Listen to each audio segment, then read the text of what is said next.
YouTube, what a YouTube down home news TV. I am Dre. We got a video coming from Valuetainment, and it's in response. I guess they're talking about the Elon Musk X post about the last election ever. If Trump loses, I like getting their sides of the stories because you got a lot of informative people on this podcast, and they have the reach to speak to a lot of guests that hopefully one day I'll be able to interview. But let's jump into this. Mark Cuban's response to Elon Musk, and I want to go right to him because you had Mark Cuban on your podcast about a month ago, and it was a very, very good conversation the two of you guys had back and forth. I thought it was one of those shows that everybody needs to watch, but this is Elon Musk. But Rob, if you go to his account, good luck finding it. This guy tweets 50 times a minute, so you're going to need to keep It's almost going like down. he owns the thing. Yeah, it's almost like he owns the thing. Right? Jeez. So what date is that, Rob? It's hours. You're not 7 gonna- hours ago. Okay, do me a favor. Why don't you do it this way, Rob? Go to my Twitter account, Rob, if you could. Go to my Twitter account, okay? If you go there, you will see the go one more, rest in peace. Go one more, right there, okay? Click on his first, then click on Elon's. There you go. Okay. Nice. So Oh, I saw this one. Yep. very few Americans realize that if Trump is not elected, this will be the last election. Far from being a threat to democracy, he is the only way to save it. Let me explain it. If even 1 in 20 illegals become citizens per year, something that the Democrats are expediting as fast as humanly possible, that would be 2 million new legal voters in 4 years. The voting margin in the swing states is often less than 20,000 votes. That means if the Democratic Party succeeds, there will be no more swing states. Moreover, the Biden-Harris administration has been flying asylum seekers who are fast-tracked on citizenship directly into swing states like Pennsylvania, Ohio, Wisconsin, and Arizona. It is a sure way to win every election. America then becomes a one-party state, and democracy is over. The only elections will be Democratic Party primaries. This already happened in California many years ago following the 1986 amnesty. The only thing holding California back from extreme socialism and suffocating government policies is that people can leave California and still remain in America. Once the whole country is controlled by one party, there will be no escape. Everywhere in America will be like the nightmare that is downtown San Francisco. Then Cuban responds, if you want to go back one. There you go, Rob. He responds back and says, Elon, there will come a time when you need something from Trump. You will think you will have earned the right to ask and receive. You have been a loyal, faithful soldier to him. You have supported him politically with tens of millions of dollars. Then at the point you need him the most, you will find out what so many before you have learned. His loyalty is only to himself. So when you see that, I give my response. I said, in other words, Kamala owes you many favors. 2, you trust that Kamala Harris will 100% deliver on her favors she owes you. 3, you were expecting a job from Trump in 2016 and didn't get it. Or 4, you're assuming Elon is wired like you. What is your thoughts, Vivek, when you see this interaction? So look, I actually love authentic, no holds bar, take off the filter interactions. And I think the beauty of X, right, which Elon bought, is that you can have these exchanges out in the open. So I give Mark Cuban, he's going to take some criticism for it, but he's got the guts to say what he wants. Elon is like so many other business people who are too afraid in corporate America of being canceled for their views. You know what he told the advertisers to go screw themselves, F off, basically, is what he told them. And so I think it's just great when we have more of these gloves off, straight up pummeling conversations. Now, I'll tell you this is about Elon is both of those things that those two guys said can be true, right? Where Mark Cuban says, oh, you're not going to get something from Donald Trump for it, which may reveal that that's not actually Elon's motivation. Elon's motivation is that he cares about the future of the country. And so there's two different visions of American politics. One is where you're dealing with politicians as puppets, pieces on a chessboard. And you got the people who are wielding those interests, moving them on that chessboard. That's one vision. And that exists. I mean, that is a real sad, dark reality of how a lot of American politics works. And then there's the separate version, which is the idealistic vision, which is to say that I have certain shared ideals. And Elon and Donald Trump don't agree on everything. Donald Trump and I don't agree on everything. I think the part of the coalition that President Trump has built this time around especially is it's a group of people who don't agree on 100% of every last issue, but still agree on basic principles of how the country is supposed to work. Free speech and open debate. Meritocracy. The best person ought to get the job, not based on their race or their skin color. You actually have to have self-governance. It shouldn't be bureaucrats running the country, but elected representatives. The rule of law, that's a big one. I mean, that relates to this whole issue related to the immigration crisis. Elections we can trust and believe in. Those are basic rules of the road. And we're united around that. Great. I'm not expecting anything in return. I just want to see that happen for the country. I think that's where Elon's coming from here. And so is there an element of truth to what Mark Cuban says about Just to chime in my little 2 cents, if it's worth anything. Where I live, there's a lot of people coming from California, Chicago, New York, but also we do have a military base. A couple. We have an Air Force and a Navy base down here. But that's besides the point. I'm talking about just normal, hardworking American citizens that aren't a part of the military. But they always come down here. Now, speaking of one at a place I eat at frequently, he was from California. And I always just like to converse with people about the differences of where they used to live in comparison to where they're at now. And he basically said, your money goes a lot further down in the South. I think he lived in Atlanta as well, the outskirts of Atlanta, where it's not too pricey. But compared to California, yeah, he definitely agrees that your money goes a lot further. And he was basically stating that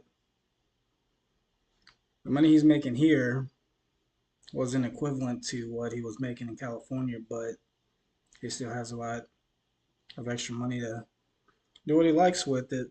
And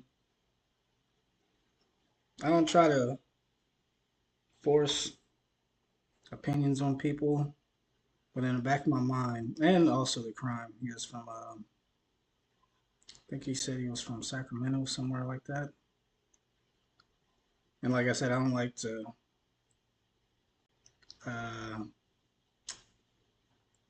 not necessarily force, but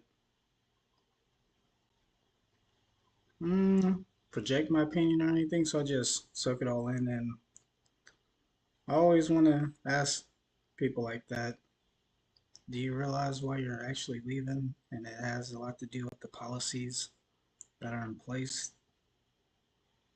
And if you do decide to vote, please don't bring those policies that you're running from to where we're living a comfortable life. But yeah, that's my little 2 cents on that. And yeah, let's continue. Generally how American politics works? Absolutely the idea that there are people who do it expecting special favors in return. Is that the relationship that Elon says he has or even appears to have with Donald Trump? Absolutely not.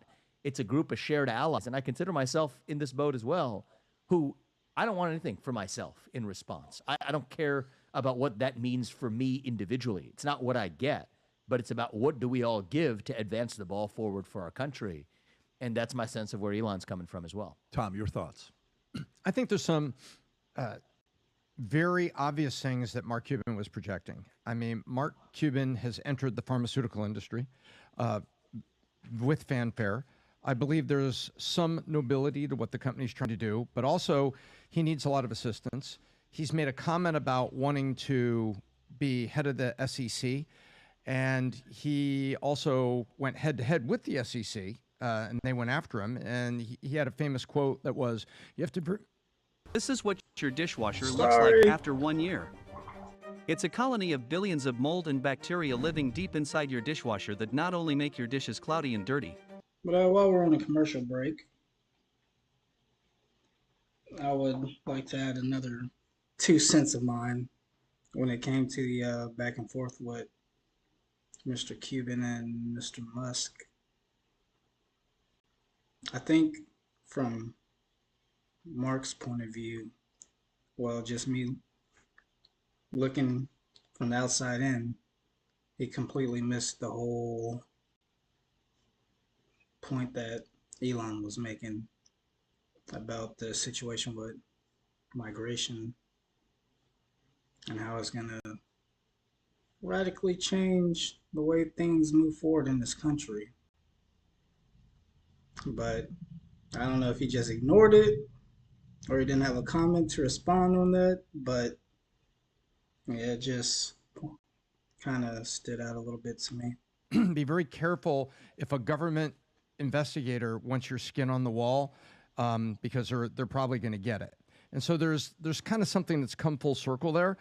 But I think I appreciate what you said, because I don't believe that both men, Elon and Cuban, are on the same wavelengths. I do believe Elon is very, very concerned and very serious and accurate, without spin, about the country and about the future of elections. I think that's true.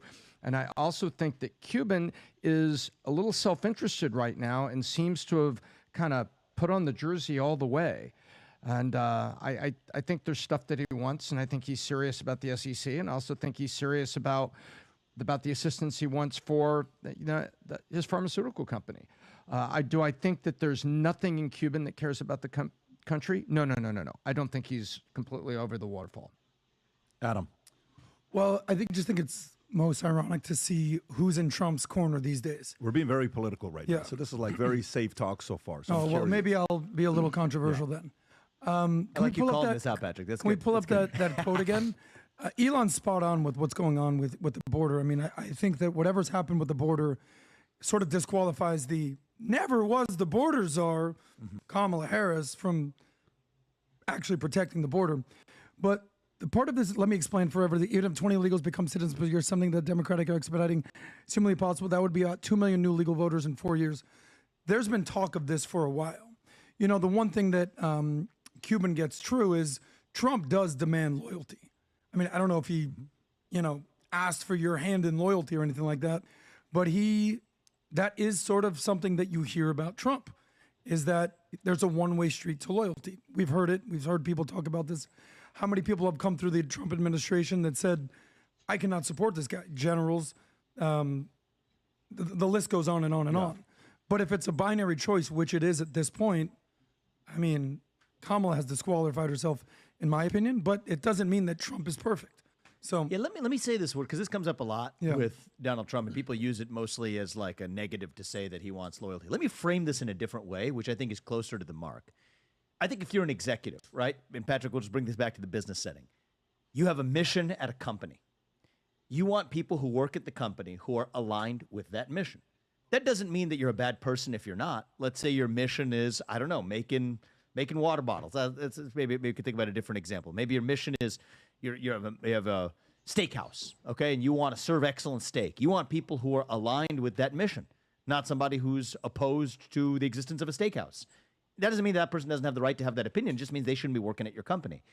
Well, the same thing I would say of running the U.S. government. You have a vision for the country. You have a way you want to run the show. You want to thin out the bureaucracy. You want to limit the number of federal regulations that are being passed by bureaucrats. You don't want people who are working for you who believe in a different vision for the country. That doesn't mean they're bad people. That doesn't mean that they don't enjoy the same rights as every other American. But who on earth would say that I'm running as an executive an entire set of departments, but I have people who are unaligned with the mission that I'm on? So there's a difference between loyalty in the sense of like, okay, you have to sign. No, I did not when I endorsed Donald Trump. I was not asked to sort of do a blood oath. No blood oath. Okay, there's no blood oath. All right, we did not cut our arms and bleed together. No, that was not that kind of like loyalty. The Hangover. But the question is, are you aligned with the same mission? Now, doesn't mean you can have some disagreements. Of course, I said earlier, we don't agree on 100% of issues. Elon and Donald and you have a bunch of other people and Trump who are supporting Trump don't agree with him on every other issue, on every individual issue. But are you aligned on the basic mission? I do think you got to be loyal to the overall mission of making America great again, of reviving our constitutional principles.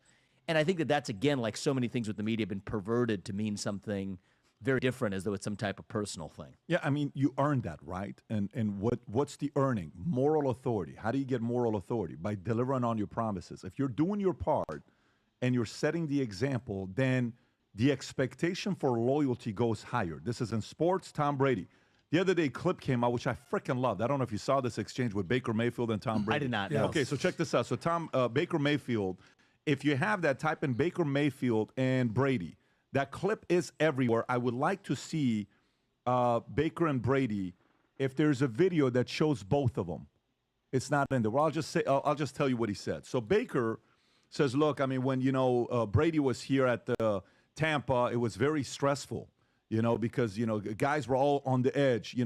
They wanted me to, this is the one. Go ahead and play this, Rob. This is the entire clip. So watch this. Our guy here said, quote, they wanted me to come in, be myself, bring the joy back to football for guys who weren't having as much fun. It's funny because you've made this environment for me very stressful up here in the booth, so I understand where he's coming from. Do you feel it? No. Feel the stress? No. Well, I was going to say, I thought stressful was not having Super Bowl rings.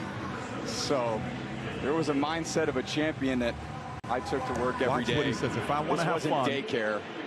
If I wanted to have fun, I was going to go to Disneyland with my kids. You can pause it right there. So, now, listen, Baker's having a good start, but there's a difference between somebody who is on, he's on the road, working his ass off, away from his family, doing their part. You can expect loyalty. So I don't have a challenge with that part. And I know sometimes the argument is you got to be loyal to the country for sure, but that person gave you the job. Let's fulfill the mission and be aligned towards whatever the mission is. Okay. Do you think Cuban, this is just a feel, I'm curious to know what you'll say. Do you think he has interest of running in 28?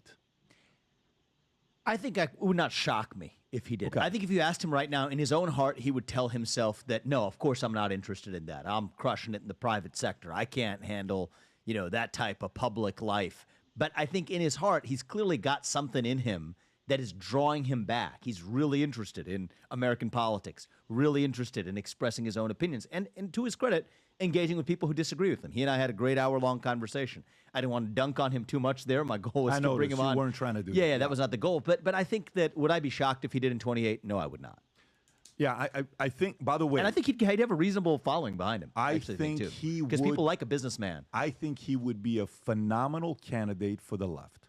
I think he'd be a phenomenal candidate for the left, and I think he'd be formidable. Look, I just look at it this way. If instead of Kamala Harris being the nominee, say it was fill in the blank of who it was, but somebody of Mark Cuban's pedigree, right? Maybe use him as an example. Would that be better for the country? Undoubtedly, it would be better for the country, right? Because then we could have a contest based on ideas about people who on both sides, say what you will, know at least how to win through American capitalism, which is part of what made this country great the first time around. I think that would be better for the country. Do I disagree with his policy views? I do, especially on issues relating to ESG, DEI, equity in the country. But let's have that debate in the open amongst people who at least are competent and have achieved success, rather than what we have right now, which is somebody who's never signed the front of a paycheck, only ever signed the back of one from public funds to their bank account. And I think that is something we need more of on both sides, is people who have succeeded in the private sector, businessmen or businesswomen, whatever, in American politics. I think that's a good thing. But as the Democratic Party shifted so far left that the thought of a white male billionaire running their party at this point is just absolute absurdity at this point. It's interesting. So I was at the hotel. Yeah, my family's here, and we were hanging out in the beach of Miami. A guy comes up to me by the pool, and he's kind of, people are always, you notice when people notice you, but I've had a lot of conversations about taking pictures all day, so I'm trying not to really make eye contact right there because I was looking for some alone time. But he says, "Hey, you're Vivek, right?" I said, "Yeah." He said, "Well, listen up. I'm a Democrat. I'm pretty involved in politics. I'm an entrepreneur. I'm a big fundraiser for Democrats. But I got to tell you, I don't agree with you on everything, and I'm not for your guy.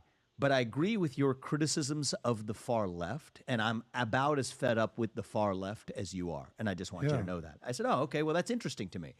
I see that current. I think the same is probably true for Mark Cuban, too. But he's still going to vote for Kamala, that same guy. Of he's course. still going to vote for their policies. That's the biggest problem, though. Well, so here's I don't agree with those people on the left, but I'm still going to vote for him. But here's what's going on in this election, actually. So I think our side sometimes misses the plot when we say Kamala is a communist or a socialist. That's giving her too much credit, right? Because she doesn't actually have policies.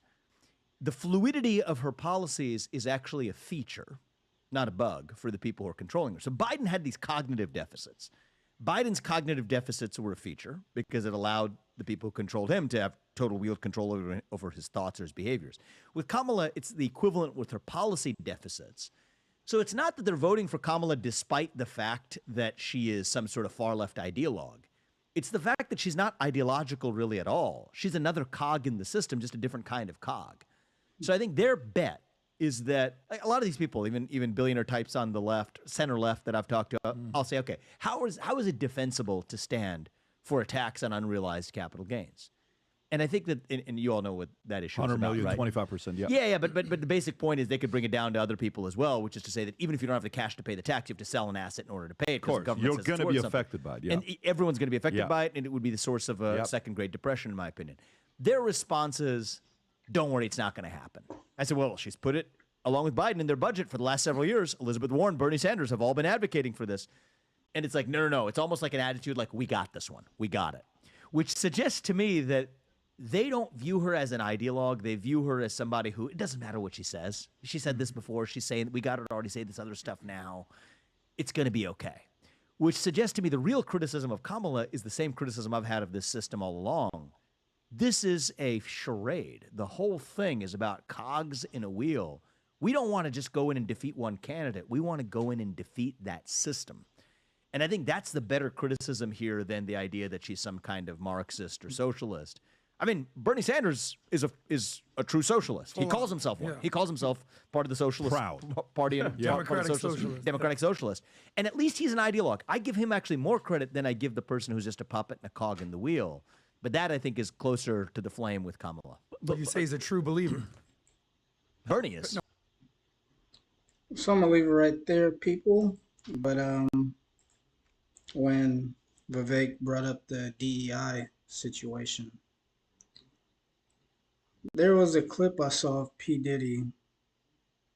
I don't know, can I say his name on the YouTube now? But anyway, he was on a stage with some guys, and it was a roundabout table asking him about his liquor business.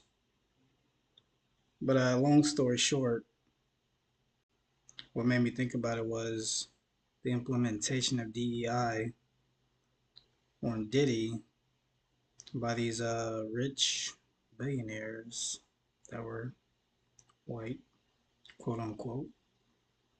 They brought him in to help diversify their company towards African Americans and I guess you could say POCs, people of color. But at the same time, they didn't want to give him full authorization to his own brand and kind of blocked him out from the territories where I guess you would say the fine, whatever they use to make the spirits. I think he was speaking about a place in Mexico, how he had no access to the elements to produce his spirits. But yeah, I don't know, it just made me, I don't know, I think of random stuff when I hear things. But yeah, let me know what y'all think about this video, actually. My bad. Down Home News TV, I'm Dre. I hope y'all have a